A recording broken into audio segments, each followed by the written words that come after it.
Bonjour, on se retrouve pour les passions d'un Hébreu. Sujet d'actualité, la mitzvah de servir dans l'armée pour le monde orthodoxe. Cette mitzvah de servir dans l'armée est basée sur deux principes. Premièrement, sauver Israël du danger. Il nous est imposé de sauver l'homme du péril, comme l'affirme la Torah. Ne sois pas indifférent au danger de ton prochain, je suis l'Éternel. Ceci est dans le livre de Vaïkra, chapitre 19, verset 16. C'est un énoncé sur lequel nos sages ne restent pas indifférents. En disant et en affirmant quiconque sauve une âme d'Israël, l'Écriture le considère comme ayant sauvé un monde entier. C'est dans la Mishnah de Sanhedrin, chapitre 4, Mishnah 5. L'étude nous enseigne également que pour sauver une communauté juive en détresse, il nous faudra accepter de mettre nos vies en danger et même de profaner le Shabbat. Ceci est rappelé dans le Shulchan Aruch, le traité de Orach Chaim 329.6 pour ceux que ça intéresse. Comment est-il possible de remettre en question de tels commandements au moment tant attendu du rassemblement des exilés de la reconquête de la terre d'Israël? Il s'agit d'une guerre commandée, Milchemet Mitzvah. On ne peut être plus clair. Le Rambam, Rabbi Moshe ben Maïmonide écrit: qu'est-ce qu'une guerre obligatoire, entre guillemets, si on peut s'exprimer comme cela en français, Milchemet Mitzvah, sinon sauver Israël des mains de son ennemi? C'est rappelé dans les lois sur les rois et leurs combats, chapitre 5, alinéa 1. Ce commandement exige un don de soi et une abnégation totale pour Israël, ce que nous appelons Messirut Nefesh. Il est une priorité sur toute autre obligation, même celle de se protéger du danger. Ceci est rappelé par le Rav Abraham Yitzhak Cohen Kook Zatzal dans son livre Mishpat Kohen. On trouve cela également dans le responsable du Tzitz Eliezer. Deuxièmement, la Torah nous enjoint d'habiter sur la terre d'Israël. Vous conquérerez ainsi le pays, vous vous y établirez, car c'est à vous que je le donne à titre de possession. C'est dans le livre de Bamidbar, chapitre 33, verset 53. Nos maîtres affirment que cette mitzvah est équivalente à toutes les mitzvot. On trouve ça dans le Midrash, dans le Sifri, la Sidra de Ré, je crois que c'est le chapitre 53. Cette loi a en effet un effet de précédence sur le particulier. Elle concerne la responsabilité collective du peuple. Entendez bien, la responsabilité collective du peuple. Car s'il nous est ordonné de conquérir la terre d'Israël, la Torah ne prévoit aucune intervention miraculeuse de l'Éternel. Le devoir nous incombe de nous approprier la terre. Cela oblige bien sûr à risquer nos vies, ni plus ni moins. Malheureusement, chaque guerre fait des victimes. C'est ce que rappelle le Mishpat Kohen du Rav Kook et le Minchat Rinur, page 425. Ajoutons d'ailleurs, sans l'ombre d'un doute, qu'il sera aussi nécessaire de défendre nos acquis, et chaque soldat servant dans l'armée israélienne sera un partenaire de cette cardinale ordonnance divine. La mitzvah de Talmud Torah, l'étude de la Torah, est équivalente à toutes les autres mitzvot. Mais la règle de base ne change pas. Toute mitzvah ne pouvant être réalisée par autrui aura la préférence sur l'étude de la Torah. Nous trouvons cela d'ailleurs explicité dans le traité de Moed Katan, page 9, Ricto. De même, la mitzvah de servir dans l'armée prend force de loi, tant qu'il n'y a pas assez de soldats pour maintenir la sécurité d'Israël, comme c'est le cas aujourd'hui. L'étude de la Torah s'interrompt afin de servir les intérêts du Klal Israël dans l'armée de l'ensemble d'Israël. Quoi de plus simple à entendre et à comprendre? Certes, la Torah et nos sages enseignent dans le traité de Sota, page 44, verso. Effectivement, des personnes reviennent de la guerre mais ne peuvent y participer. Par exemple, tel que le texte dans le Tanakh l'exprime, une personne a construit sa maison mais n'en a toujours pas pris possession. Une autre a planté une vigne mais jamais n'a goûté de son fruit. Un homme est promis à sa fiancée mais pas encore marié. Cependant, sachez-le, une telle dérogation n'est valable que dans les cas de Milchemet Reshut, c'est-à-dire guerre optionnelle, où nous aurions le choix. S'il s'agit de Milchemet Mitzvah, c'est-à-dire une guerre obligatoire pour sauver Israël des mains de ses ennemis, tout le monde va à la guerre il est écrit « L'époux quittera sa chambre et l'épouse son dénuptial, telle est la loi selon le Rambam, dans la loi sur les rois, chapitre 7, alinéa 4. » Nous avons aussi remarqué que les étudiants de Yoshua ben Nun et du roi David partaient en guerre, sans compter sur les miracles et sans se soucier d'un éventuel bitul Torah, une espèce de temps improductif, dirait-on. Nos sages ont dit à propos des érudits de la Torah qu'ils n'auraient guère besoin de protection. Ils se référaient à une situation où le danger potentiel était nul. Mais face à l'exigence de défendre Israël, nul besoin de tergiverser, il s'agit d'une mitzvah visant à sauver Israël. Sauver des vies est un commandement divin qui doit être accompli concrètement par les chefs spirituels, les Gedolim, comme on les appelle en premier, rappelés dans la Mishnah Berurah, page 328, alinéa 34. Il doit être entendu tout de même que la mitzvah d'étudier la Torah fait partie des mitzvot les plus importantes qu'il soit. Elle préserve et maintient le peuple d'Israël, et bien plus que cela. C'est pourquoi la mitzvah de servir dans l'armée, aussi essentielle soit-elle, ne doit pas empêcher chaque enfant d'Israël de pouvoir se consacrer selon ses capacités et le temps qui lui sera alloué à l'étude de la Torah, ce que nous faisions du temps où je servais dans l'armée d'Israël. Je vous rappelle que j'étais officier médical dans l'armée d'Israël, mais avant d'être officier, j'étais simple soldat, et dans tous les cas de figure où je me suis retrouvé, jamais, au grand jamais, nous n'avons oublié de faire nos prières quotidiennes, ni de prendre un temps d'étude au quotidien. Nos sages disent, l'étude de la Torah sauve bien plus que la vie physique. Traité de Megillah, 16 versos. En pratique, et soyons clairs, lorsqu'il est nécessaire de rejoindre les rangs de l'armée pour défendre la nation et la terre, nous ne sommes plus dans des communautés. Cela ne concerne plus les individus. Depuis 76 ans, nous sommes revenus à l'époque davidique ou salomonique, c'est-à-dire la résurgence, la renaissance du peuple d'Israël, de l'histoire des Hébreux. Adieu les Juifs. Dans ce cas, pour défendre la nation, il faut rejoindre les rangs de l'armée et défendre la nation et la terre.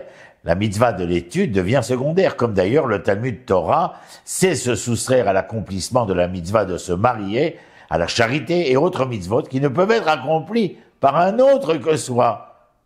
Ça me paraît tellement simple que j'ai l'impression que certains marchent sur la tête. Ainsi fut l'enseignement donné par notre vénérable maître et guide, le Rav Tzvi Yehuda Cohen Cook, de mémoire bénie. Durant la guerre d'indépendance en 1948, il demanda à ses élèves de la yeshiva de s'enrôler dans l'armée, car le moment était grave et la situation difficile. Chaque homme était requis pour sauver Israël. Toutefois, si jamais il n'était pas nécessaire de mobiliser tous les jeunes gens, il est du devoir de la nation des Hébreux d'exempter les éléments les plus dignes, et non pas les faux fuyants, d'avancer dans la Torah pour le bien de tout Israël.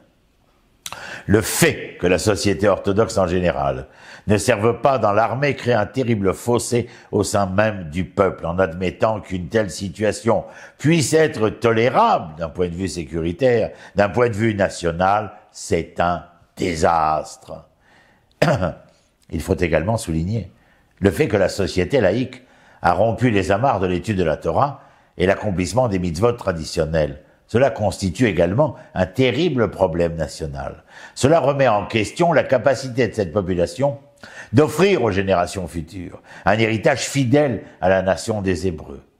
Par principe, nous sommes d'accord avec la communauté orthodoxe quant à la nécessité de reporter l'incorporation d'étudiants de yeshiva, qui deviendront des rabbins, des éducateurs dévoués. Ce report scrupuleux de candidats adaptés au devenir d'enseignants devrait être juste pour quelques années, tandis que les aspirants aux fonctions du rabbinat pourront jouir d'une période plus longue de report. Assurément, il existe de véritables érudits de la Torah, non des moindres, qui réussissent à combiner leur service militaire avec leurs premières années d'apprentissage dans une yeshiva, ainsi que nous le voyons depuis 5 mois. Parmi ces combattants, ces héros, mais parmi tous ces héros et ces combattants, Talmidei Chachamim, ces sages qui sont tombés à la guerre depuis 5 mois. Serait-il moins orthodoxe que d'autres? Serait-il moins pur, moins cachère, moins je ne sais quel cachet d'une orthodoxie fallacieuse? Non. Ce sont les justes d'Israël. Néanmoins, pour la plupart des candidats aptes à postuler pour un tel cursus de rabbin et d'éducateur, il est préférable de reporter la conscription ultérieurement. C'est évident aux yeux de tous, la majorité des élèves inscrits dans les écoles talmudiques orthodoxes ne prétendent pas du tout vouloir devenir rabbin ou éducateur. Certains apprennent bien, d'autres apprennent à peine, et selon la loi toranique, ceux qui étudient le mieux devraient associer un service militaire court et de qualité avec des études en yeshiva, similaires au programme des yeshivot SDR. Quant à ceux qui se promènent dans les couloirs de la yeshiva ou les ruelles de Bnei Brak ou de Jérusalem, eh bien, eux devront accomplir un service militaire complet, sans appel. Un court récit de la vie d'un grand érudit de la Torah nous aidera, vous et moi, à illustrer l'importance de servir dans l'armée. Cet homme s'appelait Rabbi Yitzhak Zeev Gostman, de mémoire bénie, il est décédé. Il était une lumière de la Torah, comme on aime à le dire. Il faisait partie des derniers grands savants de Vilna, survivant et témoin de la Shoah. Son fils unique, ayant péri dans cet enfer, il monta en Israël et quelques années plus tard fonda une école talmudique à Jérusalem. Lauréat du prix Nobel, le professeur Israël Aumann rendait très souvent visite au cher Rabbi Gostman, le maître de son fils Shlomo, étudiant de la yeshiva Tesder Sha'alabim. Ce dernier fut tué lors de la première guerre du Liban en 1982. Après l'enterrement, le rabbin Gostman s'attarda sur les tombes des soldats tombés au front durant les guerres d'Israël. On le voyait souffrir la souffrance de ceux qui avaient donné un fils, un frère ou un père pour la survie de la nation d'Israël, du peuple d'Israël. Il prenait le deuil de tous et de chacun. Sur le chemin du retour, il affirma que tous les soldats étaient tombés au combat et tous ceux qui étaient tombés au combat étaient Kedoshim, des saints. Une des personnes présentes lui demanda s'il en était ainsi aussi pour les soldats non religieux. Le rabbin Gostman répondit avec véhémence: « Tous, tous !» Arrivé dans le quartier de Rehavia, le rabbin demanda à chacun de bien vouloir participer au début du deuil des 7 jours chez la famille Oman. Tout le monde était triste, tous restaient silencieux. On invita le rabbi à dire quelques mots. Il raconta comment son fils Meir fut tué par les nazis, comment en souvenir de ce fils, il prit ses petites chaussures d'enfant et les échangea pour du pain et des carottes qu'il distribua aux affamés dans le ghetto. Maintenant, je vais vous dire ce qui se passe dans le monde de la vérité, dit-il aux endeuillés, élevant la voix emplie d'émotions et de sanglots retenus. Mon Meir est en train de dire à votre fils Shlomo: « Heureux de votre sort, Shlomo. Je n'ai pas eu un si grand mérite.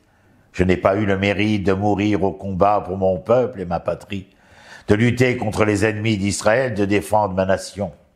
Vous avez atteint cet honneur incomparable. » Professeur Oman se leva de son coussin sur le sol et embrassa le rabbi en lui disant: « Nichamtani, Nichamtani, vous m'avez réconforté, vous m'avez réconforté. » Cette histoire, je l'ai entendue de la bouche d'une personne qui fut proche de Rabbi Gostman. Il me raconta ensuite que lorsque son fils reçut son ordre d'appel à l'armée, il demanda l'avis de l'éminent sage, reconnu et respecté par toutes les communautés religieuses de la ville. Qu'en est-il de ce qui est dit dans la Torah de Moshe Rabbeinu? Faut-il, oui ou non, s'enrôler dans l'armée? Lui demanda-t-il. Rabbi Gostman répondit: dans la Torah de Moshe Rabbeinu, il est dit: Moshe répondit aux enfants de Gad et à ceux de Réhouven: quoi? Vos frères iraient au combat et vous demeureriez ici? Dans le livre de Bamidbar, chapitre 32, 6. Allez-y, maintenant. Livre de Bamidbar, chapitre 32, 6. Quoi? Vos frères iraient au combat et vous demeureriez ici? Il allait et venait, bouleversé d'émotion. Il levait et tenait son poing levé tout en répétant le verset. Sa voix se faisait de plus en plus forte, de plus en plus stridente à chaque fois. Vos frères iraient au combat et vous demeureriez ici. Je m'arrête là. Il est tellement difficile de penser que certains qui se réclament du Am Israël se refusent à être Im Israël. Ce sont les mêmes lettres, Am avec un patar. Mais il n'y a de Am qu'à ceux qui sont Im avec un chirik, c'est-à-dire le I. Ceux qui sont avec font partie du peuple. Et lorsqu'une étudiante me demanda, « Maître, que pensez-vous, vous, de ce qu'est peut-être l'amour ?» Je lui répondis, « Lorsque je serai capable de souffrir ta souffrance et de me réjouir de ta joie, alors il sera question d'amour et seulement d'amour. » Un grand silence en suivit. Shalom, shalom. Continuons de prier pour le rétablissement de nos blessés, le retour de nos kidnappés, hommes, femmes et enfants, et l'espérance d'un devenir meilleur. À bientôt. Shalom, shalom.